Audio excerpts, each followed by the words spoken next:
Cinema நடிகைகள் வேறு, சினிமாவில் பாடுறவங்க வேறு, சரிங்களா? 2 பேருக்குமே சம்பளத்துலேருந்து எல்லாமே நிறையா வித்தியாசங்கள் இருக்குது.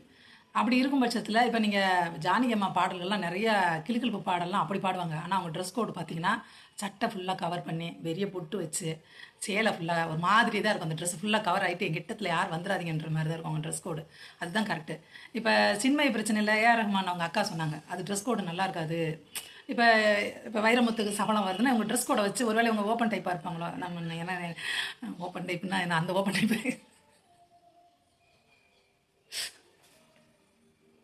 இது வேறு எனக்கு ஓப்பன் டைப்புன்னு சொன்னாலே ட்ரிகர் ஆகிவேன்.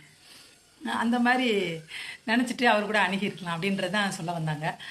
இந்த சுசித்ரான்ற பொண்ணு வந்து ரேடியோ மிர்ச்சியில் வேலை பார்த்தாங்க போல், அதோட சினிமாவில் வாய்ப்பு கிடைக்கிது, பாட ஆரம்பிக்குது. ஆனால் வந்து நம்ம பாட வந்தோமா வீட்டுக்கு போனோமான்னு இல்லாமல் நடிகை அவங்களோடலாம் அப்படியே ஃப்ரெண்ட்ஷிப் மெயின்டைன் பண்ணி அவங்க எங்கே கூப்பிட்டாலும் அங்கே போக வேண்டியது, அவங்களோட சேர்ந்து அவங்கள மாதிரியே வாழ வேண்டியது, இதெல்லாம் பண்ணிவிட்டு ஒரு நாள் வந்து தெரியுது நம்ம வேறு அவங்க வேறுன்னு தெரிய வரும்போது வெறுப்பாகி அவங்கள பற்றின உண்மையெல்லாம் வெளியே கக்க ஆரம்பிச்சிருச்சு. 3 வாட்டி சந்திச்சிருக்கேன். ஒரு மாதிரி ரொம்ப ஷார்ட்ஸ் போட்டுட்டு மோசமான உடையில வந்தாங்க அந்த கிளினிக். மறுநாளே ட்வீட் பண்ணேன், என்னமா அது பீச் பார்ட்டிக்கு இந்த மாதிரி ட்ரெஸ்ல போலாம், 4 பேர் இருக்கிற இடத்துக்கு இப்படி வந்துட்டு என்ன உடனே பிளாக் பண்ணிட்டாங்க. 8 வருஷத்துக்கு முன்னாடி ஒருத்தர் சுச்சிலிக்ஸ் பார்த்துட்டு வீடியோ போட்டிருக்காரு. சுசித்ராவை பல்லாஸ்பத்திரியில் அவர் பார்த்துருக்காரு.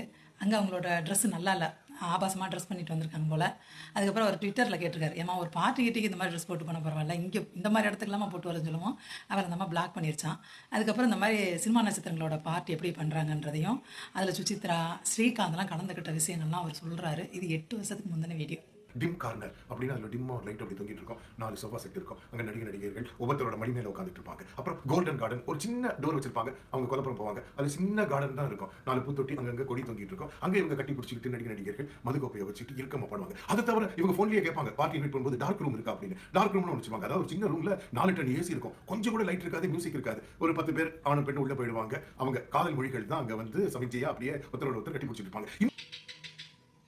கல்யாணம் பண்ணிக்காத நடிகைகள் ஒதுங்குறதுக்கு இடம் கிடைக்காம அங்கே போய் சேர்றாங்கன்னு நினச்சிக்கலாம். வேறு எங்கேனாலும் பழிச்சுன்னு தெரிஞ்சுக்கணுன்றக்காண்டி அந்த இடங்களுக்கு போகிறாங்கன்ட்டு. கல்யாணம் ஆனவங்களுக்கெல்லாமா அது கேட்குது அப்படின்னு சொல்லி எனக்கு தோணுது. அவர் சொல்கிறதுல சுந்தர் சி குஷ்பு, சுசித்ரா அவங்க வீட்டுக்காரு, அப்புறம் ஸ்ரீகாந்த் அவங்க ஒய்ஃப் இப்படின்னு ஜோடியாக போனதா வேற அவர் சொல்கிறாரு. மாதிரி தான் அந்த பார்ட்டி வீக்கெண்ட் இருக்கும். அது பல பேர் போவாங்க. ஆரியா, விஷால், ஸ்ரீகாந்த் அவங்க மனைவி சுச்சி ஹஸ்பண்ட், குஷ்பு இப்படி வந்து முன்னாடி வந்து விஜயகுமார் மஞ்சள் அவங்க எல்லாம் அரேஞ்ச் பண்ணிட்டு இருந்தாங்க. ஈக்காட்டுத்தாங்கல்ல அதில் ஒரு 7-10 பெட்ரூம் இருக்கும். என்ன வேணா பண்ணிக்கலாம். விஷால், ஆர்யா, சுசித்ரா அவங்க வீட்டுக்காரு, ஸ்ரீகாந்த் அவங்க வீட்டுக்காரம்மா, குஷ்பு பேரும் அடிப்படுத்து பார்த்துங்க.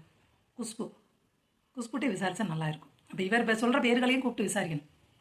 இது முன்னாடி நடந்தது வேறு ஏரியா அப்படின்றதுனால எல்லாம் அதே ஏரியா தானே, அங்கே நல்லா சாப்பிட்டுக்கலாமா, நல்லா அடிச்சுக்கலாமா, அதாவது போதைப் பொருளுங்கன்னா தண்ணி அடிச்சுக்கலாம்னு சொல்கிறாங்க. மற்ற போதைப் பொருளை பற்றி நமக்கு தெரியலை.